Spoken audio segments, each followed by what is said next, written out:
Hey guys, it's Adam from the Dimensional Gamer Squad here, bringing you with Battle of the Beasts episode 38. It'll be Vermok the Spiteful Scavenger versus Mirka the Ice Horse. So now, going back to the Holy Bible, we got Vermok versus Mirka.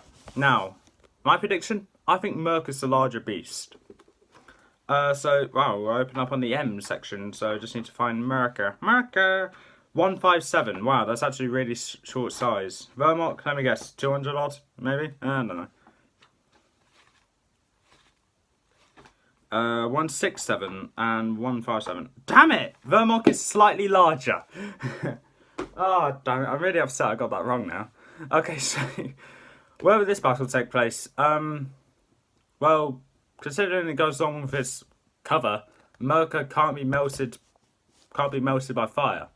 So it could be a rather humid place. So let's say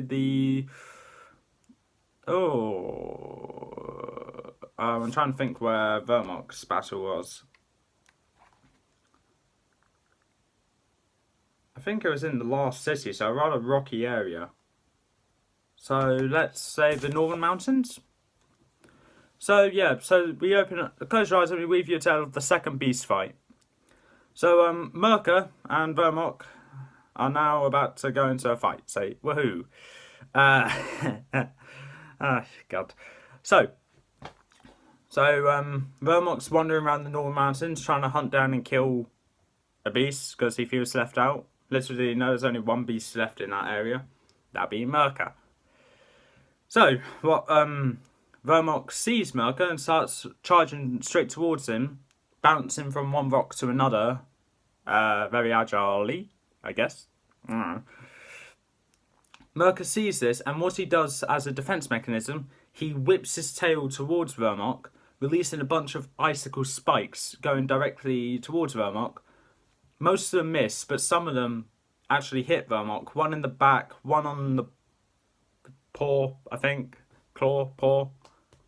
Yeah, let's say a paw. And the other one in this part right here, let's say. And another one, let's say directly on Vermok's tongue. Yeah, there's I don't know, roaring. Yeah, so Vermok's probably running that Mirka with an open mouth and clearly regrets it now. It doesn't slow Vermok down very much, and as soon as Vermok gets to Mirka, he uses the tusks on his nostrils, on his nose or head, and just digs them into Mirka, pushing Mirka over, but also flipping Vermok over because his tusk got stuck in Mirka's side.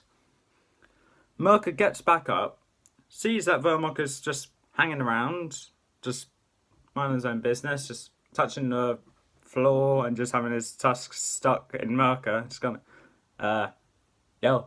Yeah. So what Mirka does would be the best idea, and probably is the best idea. He just topples over to the other side that Vermok is on to try and crush Vermok. It does crush Vermok. Vermok is also released from Mirka's side, and Vermok scurries away. But before Vermok is completely away in cover, he gets hit by another array of icicles coming straight towards him. This time, one of them, a few of them hits him in the backside, and one of them actually hits one of his tails and slices half of that one off. Vermok howls in pain, and in utter rage and fury, he charges towards Mirka again. But instead of charging at Mirka, he charges in between Mirka under his legs. And when he goes through the front part of Mirka, he wraps his tail, his proper tail and his other tail, kind of, around Mirka's front legs and just keep pulling forward to try and trip Mirka over. It works, and Mirka is falling over and he can't get up. No, I'm joking, he can't get up. Vermok quickly turns round and pounces on Mirka, pinning him to the ground, though. And what Mirka does, he does something which can kill him, but will hopefully hurt Vermok. Unknown to Vermok, Mirka flips his tail up to try and release more icicles, which it does, for it to come raining down. What Mirka does to make sure that Vermok doesn't sense it and move, he moves his head directly at Vermok and stabs his horn on his head into Vermok, pinning him to, well, not really pinning him, but making him stuck in Mirka's horn for a while. And by the time Vermok finally gets out by pulling with all his might, and obviously with all his shrieking, trying to release himself, but he did eventually, he was too late to see the icicles raining down on him, and it just starts impaling him a lot. And what Mirka does, just to make sure that Vermok is feeling the pain, he lifts up his front paws, hooves, I don't know, talons. They actually look like talons instead of hooves, but yeah, whatever.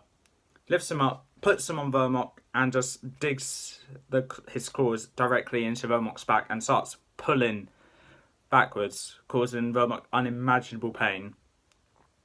Mirka gives her one snort of releasing fire from his nostrils, causing Vermok to recoil back in fear, but also in pain from some slight burns. Vermok is off Mirka now, and as Vermok is about to regain himself, Mirka gets back up and whips his tail directly at Vermok again, with a bunch of icicles coming straight towards Vermok again.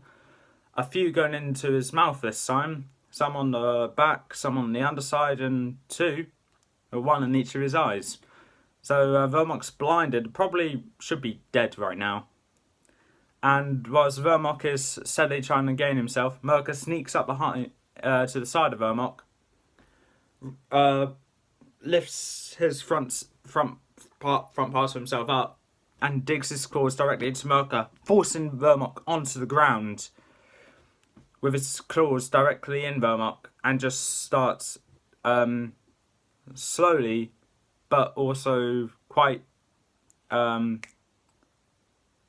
effectively, let's say, starts digging into Vermok, just ripping apart his skin and his insides with his talons easily.